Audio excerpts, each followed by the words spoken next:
Halo teman-teman semuanya, ketemu lagi dengan Roy di sini. Jadi mumpung lagi libur, saya bikin konten yang ringan-ringan ya. Habis ini saya mau posting tentang SIDO dan ASI, ada yang request juga.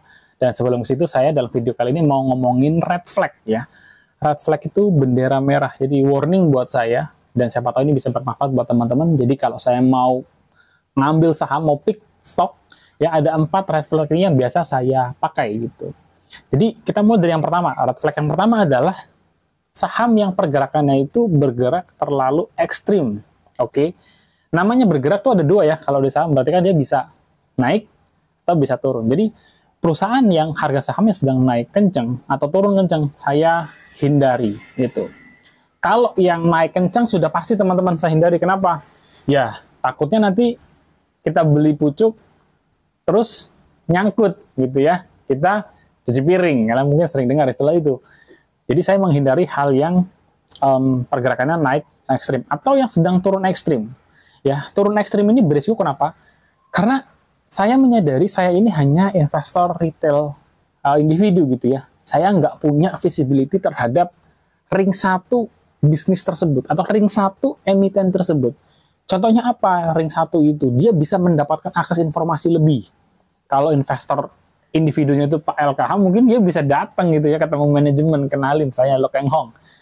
Saya punya sekian juta lembar saham, saya ingin tahu kondisi perusahaan ke depan seperti apa. Mungkin itu bisa ditanggapi oleh manajemen loh. Kita juga sering melihat kan bahwa beliau itu sering tur ke company-company yang dia pegang gitu ya. Sudah wajar banget karena beliau adalah salah satu shareholder yang cukup besar. Tapi kalau kita itu benar-benar sangat terbatas mengandalkan dua informasi utama. Yang pertama adalah laporan keuangan dan semua informasi yang dipublish oleh perusahaan, atau yang kedua, informasi yang beredar dari media. Jadi, informasi kita sebagai investor retail itu sangat terbatas, teman-teman. Karena informasinya terbatas, maka kalau sebuah emiten itu harganya sedang turun jatuh terus, saya hindari.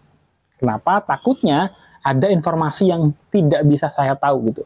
Dari luar saya ngelihatnya nih blue chip, perusahaan ini bagus, tapi kok harganya turun terus? Ada something yang mungkin kita nggak tahu. Dan laporan keuangannya belum rilis atau beritanya belum rilis gitu ya. Jadi saya menghindari emiten yang pergerakannya sedang cukup ekstrim. Kategori ekstrimnya gimana?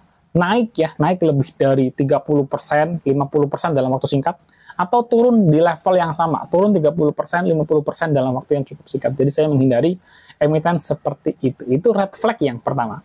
Red flag yang kedua lebih teknis. Jadi saya bahas tentang laporan keuangannya. Saya nggak mau punya emiten yang keuangannya amburadul, nggak sehat.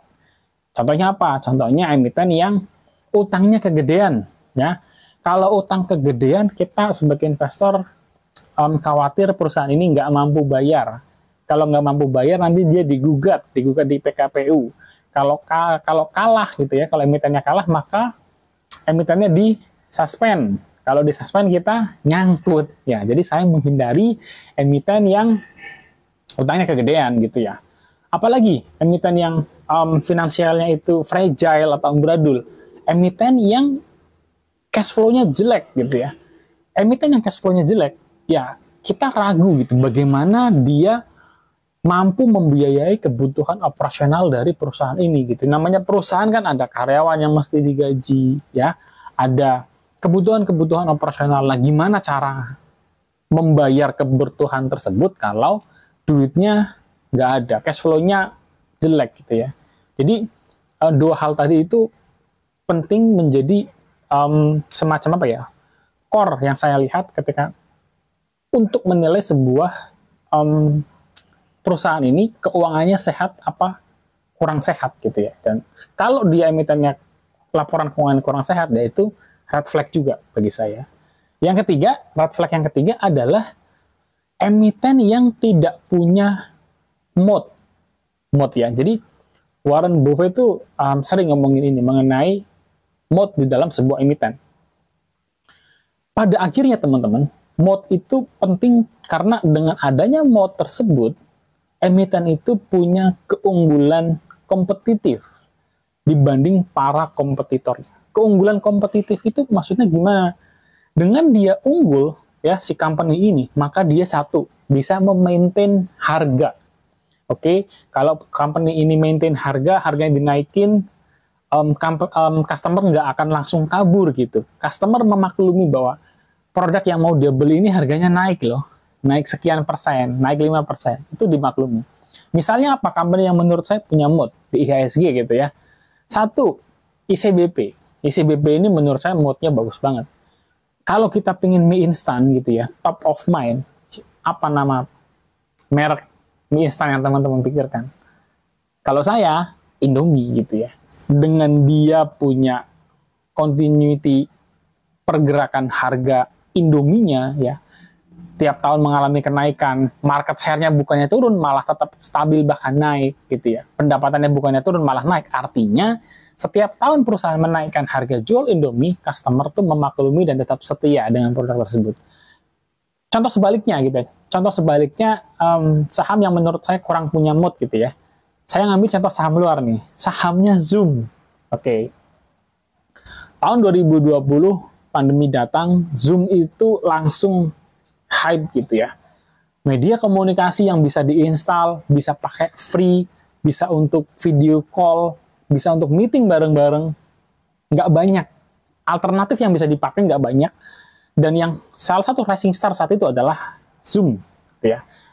Akhirnya sekolah-sekolah pakai Zoom, company-company pakai Zoom, dan lain sebagainya. Apa yang terjadi teman-teman? Harga sahamnya naik kenceng tuh harga sahamnya Zoom gitu ya.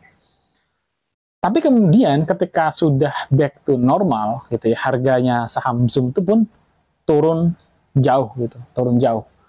Apa yang terjadi? Zoom kehilangan bukan kehilangan mode, Zoom kehilangan customernya karena dia tidak punya cukup mode untuk menahan customernya tidak berpindah ke Zoom. Kenapa nggak punya mode atau kenapa mode-nya rendah? Satu, ya kalau sudah balik lagi ke fisik, pertemuan fisik gitu ya, kerjanya sudah mulai full WFO lagi, Zoom-nya penggunaannya kan berkurang. Yang tadinya subscription-nya mungkin yang tinggi, sekarang jadi yang rendah, atau bahkan yang free, karena 40 menit sudah cukup untuk meeting. Akhirnya harga Zoom pun sahamnya turun dan wajar, karena memang pengguna meeting online, meskipun sekarang jadi kayak semacam apa ya, semacam habit baru ya, new way of work, di mana company-company itu mulai banyak yang juga menerapkan hybrid, ada WFO, ada WFA, tapi tetap saja kondisinya tidak se-urgent butuh Zoom saat pandemi. Oke, itu yang ketiga ya, company yang tidak punya mode. Nah, red flag terakhir teman-teman dari saya adalah bagian manajemen company. Ini tuh sulit banget gitu ya. Makanya setiap kali saya bahas saham, saya jarang ngomongin soal manajemen. Dulu awal-awal pernah saya coba singgung-singgung manajemen, tapi saya akui sulit. Dan ini sangat penting padahal. Manajemen, tim manajemen itu adalah mereka yang bisa menentukan arah kebijakan perusahaan. Apakah akan menghasilkan pendapatan yang besar, akan menghasilkan laba yang besar, ide-ide seperti apa, kebijakan seperti apa yang akan dijalankan, strateginya bagaimana. Itu semua manajemen yang pikirin. Masalahnya adalah, lagi-lagi sebagai seorang investor individu, retail, kita itu nggak kenal kan. Mungkin nyari-nyari bisa dapat 1-2 histori bisa, tapi kita nggak kenal. Jadi kita nggak tahu apakah orangnya punya integritas apa tidak, kita nggak tahu. Apakah orangnya jujur atau tidak, kita juga nggak tahu.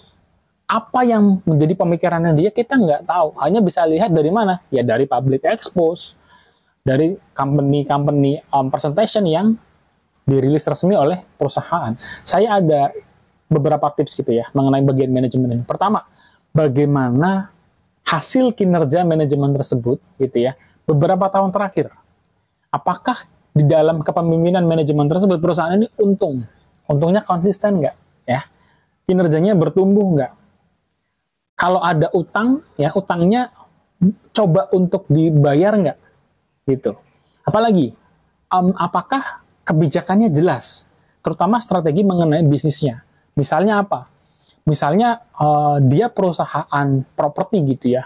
Makin lama tanahnya makin habis, tapi kok company ini nggak pernah nambah land bank baru gitu. Itu kan aneh.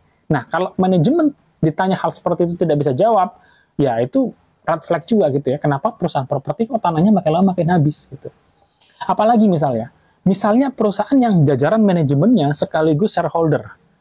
Dan manajemennya berusaha untuk lepas kepemilikan. Jadi sahamnya dijual terus ke retail gitu ya. Teman-teman mungkin juga tahu bahwa di IHSG itu ada beberapa saham atau beberapa emiten yang kepemilikan masyarakatnya itu 100% gitu. Ini kan aneh banget. Bagaimana mungkin ada orang bikin perusahaan, dia membangun perusahaan tersebut, dia bangga dengan perusahaannya, dia yang perusahaannya perusahaan yang bagus, tapi dia jualin semua sahamnya gitu ya. Ya ini kan sama aja dia sebenarnya ingin melarikan diri gitu. Korbannya siapa? Ya investor retail yang nada-nada sahamnya dan akhirnya nggak bisa exit karena sahamnya mungkin nyangkut di suspend dan lain sebagainya. Jadi faktor manajemen itu faktor yang sangat penting.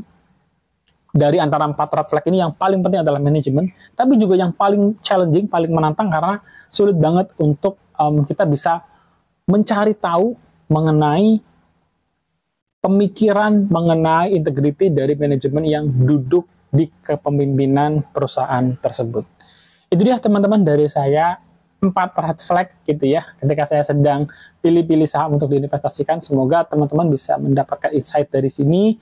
Dan kalau kalian ingin nambahin gitu ya, buat teman-teman kira-kira ada red flag apa aja sih yang biasa kalian perhatikan, tulis di kolom komentar, kita bisa saling diskusi, saling sharing, dan bisa jadi insight buat teman-teman lain yang nonton. So, sampai di sini dulu teman-teman video saya kali ini. Jangan lupa untuk subscribe, share, dan kita bisa diskusi bareng di kolom komentar. Habis ini saya mau review, bahas saham ASI dan saham SIDO. Kalian boleh tulis juga saham apa yang setelahnya akan kita bahas lagi. Oke? Sampai ketemu teman-teman. God bless you. Bye-bye. Sehat selalu.